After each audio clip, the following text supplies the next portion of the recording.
Hello বন্ধুরা, কেমন আছো সবাই? আশা করছি সকলে ভালো আছো। প্রিয় বন্ধুরা, আজকে তোমাদের জন্য নিয়ে এলাম আরও একটি নতুন গল্প। আশা করছি তোমাদের দাঁড়িয়ে যাবে, তাই ভিডিওটা শুরু থেকে শেষ পর্যন্ত দেখো। ছোট কাকি বৌদিকে খুঁজতে গুদাম ঘরে চলে এসেছে। আমি বৌদির সাথে আছি। কাঠের ফাঁক দিয়ে দেখতে পেলাম ছোট কাকি এদিক ওদিক বৌদিকে খুঁজল। তারপর বৌদিকে না দেখে বেরিয়ে গেল। ছোট কাকির পায়ের আওয়াজ মিলিয়ে গেল। বৌদি বলল, দেখেছ ঠাকুরপো, আর একটু হলে ধরা পড়ে গেছিলাম। ধরা পড়লে কি কেলেঙ্কারি হতো বুঝতে পারছো? সত্যি বলতে আমিও ভীষণ ভয় পেয়ে গেছিলাম। কিন্তু বৌদিকে অভয় দিয়ে বললাম, কি যে বল না বৌদি, যে জায়গায় আমরা দুজন আছি, কাকিমা কেন, কাকিমার বাপ আসলেও আমাদের কখনো খুঁজে পেত না। এখন তুমি তাড়াতাড়ি বাড়ি ফিরে যাও, আমি কিছুক্ষণ পরে আসছি। বৌদি কাপড় আর চুল ঠিক করে গুদাম ঘর থেকে বেরিয়ে গেল। বৌদির চলে যাওয়ার পর গুদাম ঘরটা আরেকটু ভালো করে পর্যবেক্ষণ করলাম। রান্নার কাঠের পাশাপাশি অনেক পুরাতন জিনিস আছে এই গুদাম ঘরে। একটা ভাঙ্গা খাটও দেখতে পেলাম, গুদাম ঘরের এক কোণায় পড়ে আছে। খাটটা মাটিতে নামিয়ে কন্ডিশন দেখার চেষ্টা করলাম। খাটের কন্ডিশন ভালো না, তবে কাজ চালানোর মতো ঠিকঠাক আছে। আমি ঠিক করে ফেললাম এই গুদাম ঘরেই মাকে নিয়ে এসে মনের বাসনা মিটাবো। আজ ছোট কাকির নাকের ডগায় বৌদিকে কাজ করে দিলাম, অথচ ছোট কাকি বুঝতেও পারল না। এর চাইতে নিরাপদ জায়গা আর হতে পারে না। এখন যেভাবেই হোক মামনিকে এখানে নিয়ে আসতে হবে। বৌদি যাবার 15 মিনিট পর আমি বাড়িতে ঢুকলাম। এই সময়টা বাড়ির সামনের লনে হাঁটাহাঁটি করলাম। তাড়াহুড়োয় মনের খায়েশ মিটল না। সকালে স্নানের সময় মাকে দেখার পর থেকে একটা ঘোরের মধ্যে ছিলাম। মা ছেলের স্বাভাবিক সম্পর্ক বারবার ভুলে যাচ্ছিলাম। পূজনীয় মাকে এক অপ্সরা নারী ছাড়া কিছুই চিন্তা করতে পারছিলাম না। নিজেকে থামাবার শত চেষ্টা যেন বিফল হয়ে যাচ্ছিল বারবার। আজ সকালে বড় কাকার কিছু অতিথি আসার কথা ছিল। সকাল পেরিয়ে দুপুর হলেও তাদের কোনো খবর নেই। দুপুরের শেষ দিকে মা আর নোলক দিদিকে পুকুর ঘাটে গোসল করতে দেখলাম। মা যখন পুকুর ঘাট থেকে উঠে এলো তখন আমি চিলেকোঠায় বসা। তাদের সম্পূর্ণ স্নান দেখে মনের মধ্যে তীব্র বাসনা জাগতে থাকে। রাতে সবার সাথে খেতে বসলাম।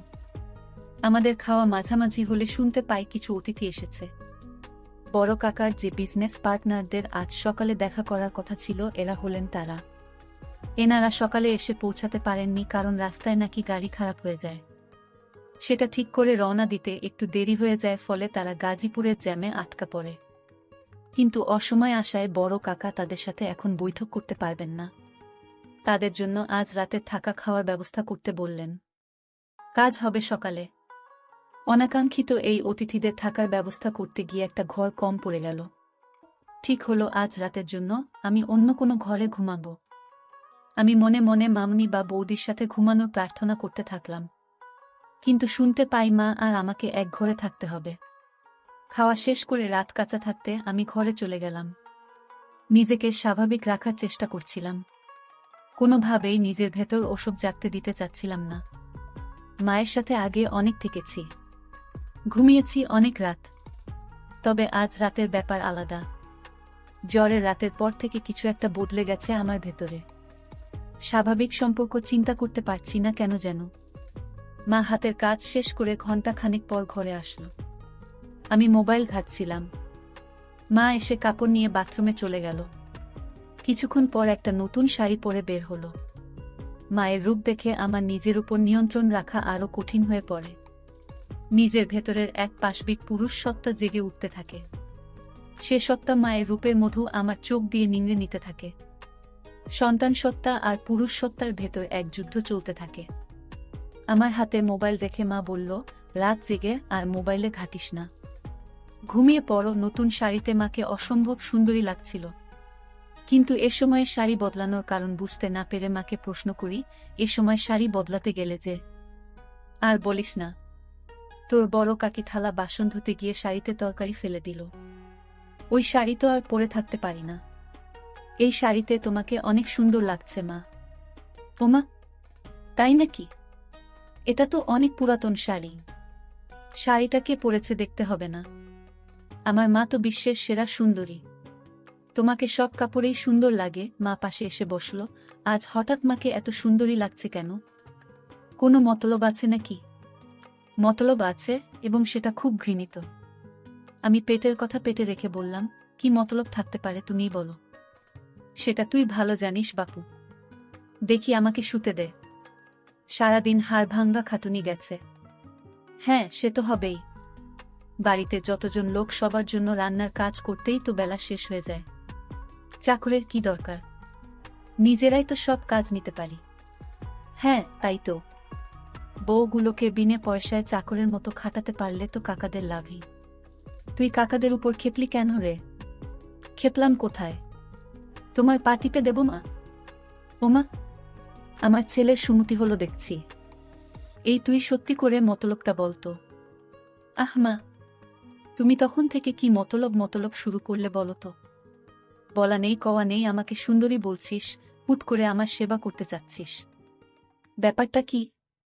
ব্যাপার কিছু না। আমি জ্বরে পড়লে তুমি সেবা করেছিলে, সেখানে তোমার কি মতলব ছিল বলো শুনি? ওমা, মতলব থাকবে কেন? তুই আমার ছেলে, তোর অসুখে সেবা করব না আমি? তুই ছাড়া আমার আর আপন কে আছে? আমিও তো তাই বলছি। তুমি ছাড়া আমার আর আপন কে আছে? তোমাকে যে অসম্ভব ভালোবাসি। মা ইমোশনাল হয়ে পড়ে আমার কথা শুনে আমাকে ধরে কাঁদতে শুরু করে। মায়ের ছোঁয়া পেয়ে এ সময় পরাজিত হয় আমার সন্তান সত্তা। তখন আমি এক অন্য আমি হয়ে যাই। তীব্র লালসায় মাকে ধরি। কিছুক্ষণ পর মা আমাকে ছেড়ে দিয়ে আমার কপালে, গালে হামি দিতে থাকে। মায়ের চোখে কান্নার জল। আমি হাত দিয়ে মায়ের চোখের পানি মুছে দেই। মাকে বলি, তোমার জন্য আমি আছি মা। তোমার কোনো ভয় নেই, কোনো দুঃখ নেই। তোমার সব চাওয়া পাওয়া আমি পূরণ করে দেব। মা হাসার চেষ্টা করে বলল, আমার ছেলে দেখি বড় হয়ে গেছে। মায়ের দুঃখ কষ্ট বুঝতে শিখেছে। কিন্তু আমার কোনো ভয় নেই, দুঃখ নেই। আর নতুন করে চাওয়া পাওয়ারই বা কি থাকতে পারে? আমি গম্ভীর হয়ে মায়ের হাত ধরে বললাম, তুমি সব সময় মানিয়ে নিয়েছ। বাবা তোমার প্রতি দিনের পর দিন যে অবিচার করেছে তা আর কেউ না জানুক, আমি জানি। আমার কাছে লুকানোর কিছু নেই। মা বিব্রত হয়ে আমার হাত ছাড়িয়ে নিয়ে বলল, তোর বাবা আমার সাথে কি অবিচার করল? সংসারে একটু আধটু মনোমালিন্য হবে, এটাই তো স্বাভাবিক। তোর বাবা একটু রাগী জানি, কিন্তু সে মানুষ খারাপ না। আমি মায়ের একটা গালে হাত দিয়ে বললাম, আমার জন্মের পরে বাবা তোমাকে ছুঁয়ে দেখেছে কি আদৌ?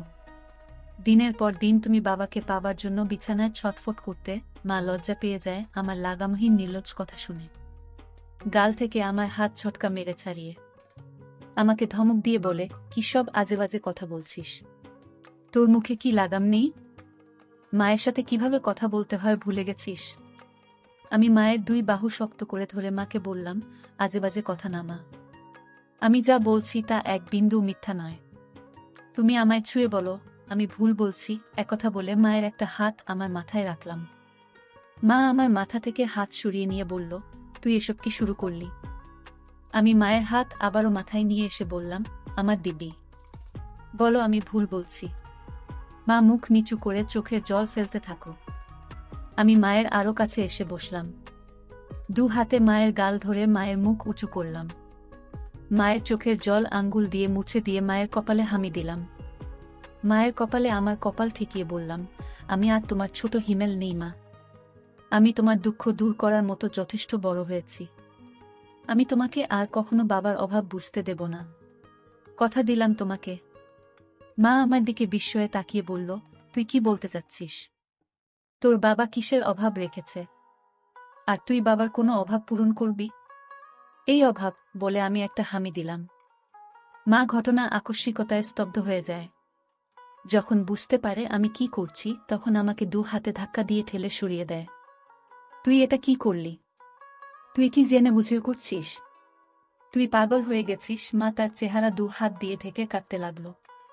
একটু পর মুখ তুলে আমার দিকে রক্তবর্ণ চোখ করে বলতে লাগলো, দূর হো আমার চোখের সামনে থেকে। তোর মতো কুলাঙ্গার জন্ম দেওয়ার আগে আমার মরণ হলো না কেন? যদি জানতাম তুই বড় হয়ে এ কাজ করবি, তাহলে তোকে ছোটবেলাতেই গলা। মা কথা শেষ করার আগেই আমি মাকে আবার একটা দেই। আমি তোমাকে ভালোবাসি মা, অনেক ভালোবাসি। তুমি দিনের পর দিন বাবার অভাব অনুভব করেছ। গভীর রাতে তুমি আমাকে ধরেছ, কিন্তু মা হয়ে ছেলের সাথে সম্পর্কে জড়াতে পারোনি। আমি ছোট ছিলাম বলে তুমি মেটাতে পারোনি শরীরের ক্ষুধা।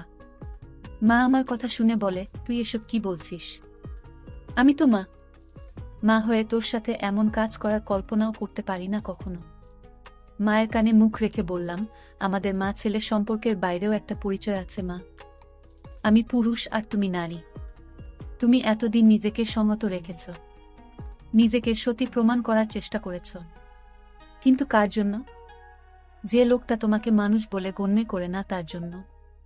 তুমি যদি নিজের জন্য একবার হলেও ভাবতে, তাহলে আজ তোমার জীবনে এত দুঃখ থাকতো না, কখনো এত অবহেলায় থাকতে হতো না।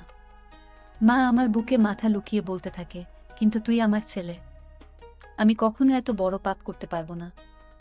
আমাকে ছেড়ে দে তুই। আমি নিজেকে আটকাতে পারছি না মা। তোমার পরশ পেয়ে আমি পাগল হয়ে গেছি। তুমি অপরূপ সুন্দরী। তোমার মায়া আমাকে পাগল করে দিচ্ছে। মা বলল, তুই এমন করিস না, তোর পায়ে পড়ি। আমাকে এত বড় পাপের ভাগিদার করিস না তুই। আমি তোর বিয়ের ব্যবস্থা করে দিব। আমি হাত বুলাতে লাগলাম।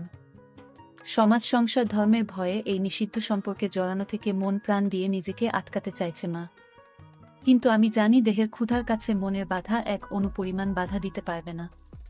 মাকে সবসময় পূজনী দেবীর সাথে তুলনা করে এসেছি, আজ এই দেবীর সাথে এমন ঘৃণিত কাজ করতে আমার বিবেকেও বাধছে। কিন্তু ওই যে দেহের ক্ষুধার কাছে পরাজয় হয়েছে বিবেকের। মা চোখ বন্ধ করে আছে, চোখে পানির রেখা ছাপ ফেলে গেছে। মায়ের নাকের ফুল ঘন ঘন ছোট বড় হচ্ছে। আমি মায়ের চিবুক ধরে মুখ উঁচু করে ধরলাম। মা চোখ খুলল না, ঘন ঘন নিঃশ্বাস নিতে থাকল।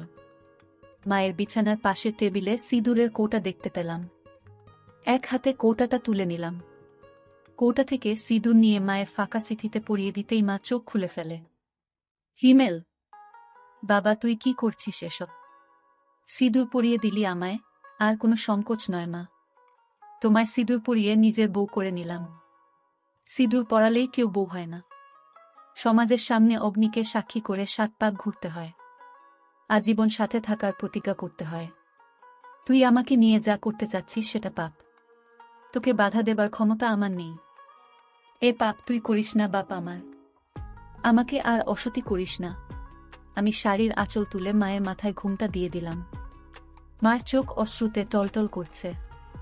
আমি মাকে বললাম, তুমি আদর্শ মা, আদর্শ বউ। কিন্তু বাবা তোমার আদর্শ স্বামী হতে পারেনি। যে সমাজ এতদিন তোমাকে উপেক্ষিত করে দেখেছে, আমি মানি সে সমাজের নিয়ম। ঘরে জ্বলতে থাকা মাটির প্রদীপটা মেঝেতে রাখলাম। মাকে বিছানা থেকে নামিয়ে হাত ধরে প্রদীপের চারপাশে ৭ পাক ঘুরলাম। তারপর আমার গলা থেকে সোনার চেনটা খুলে মায়ের গলায় পরিয়ে দিলাম। প্রদীপ হাতে তুলে নিয়ে তার শিখার উপর হাত রেখে বললাম, এই অগ্নির শপথ নিয়ে বলছি, আমি আদর্শ ছেলের মতো তোমাকে সব দুঃখ কষ্ট থেকে দূরে সরিয়ে রাখব। তোমার উপর কোনো অবিচার হতে দেব না। আমি আজ থেকে তোমাকে আমার সহধর্মিনীর মর্যাদা দিলাম। এরপর মাকে বললাম, অগ্নিকে সাক্ষী করে ৭ পাক ঘুরেছি, মঙ্গলসূত্র পরিয়ে দিয়েছি। এবার আর কোনো দ্বিধা নয় মা। শাস্ত্রমতে তুমি আজ থেকে আমার বিয়ে করা বউ। মায়ের চোখ বেয়ে জল গড়ে পড়তে থাকল। নিজের বিবেকের সাথে মা এখনো সন্ধি করতে পারছে না। আবার ভালোবাসার কাঙ্গালিনী মায়ের প্রতি আমার ভালোবাসাকে ফেলেও দিতে পারছে না।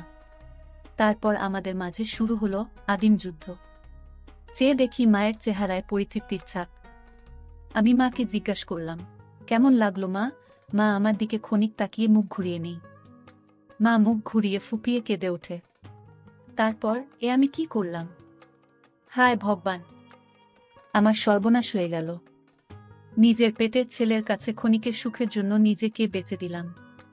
ভগবান, আমাকে ক্ষমা করো বলে আমার দিকে পিঠ ফিরে কাঁদতে থাকে।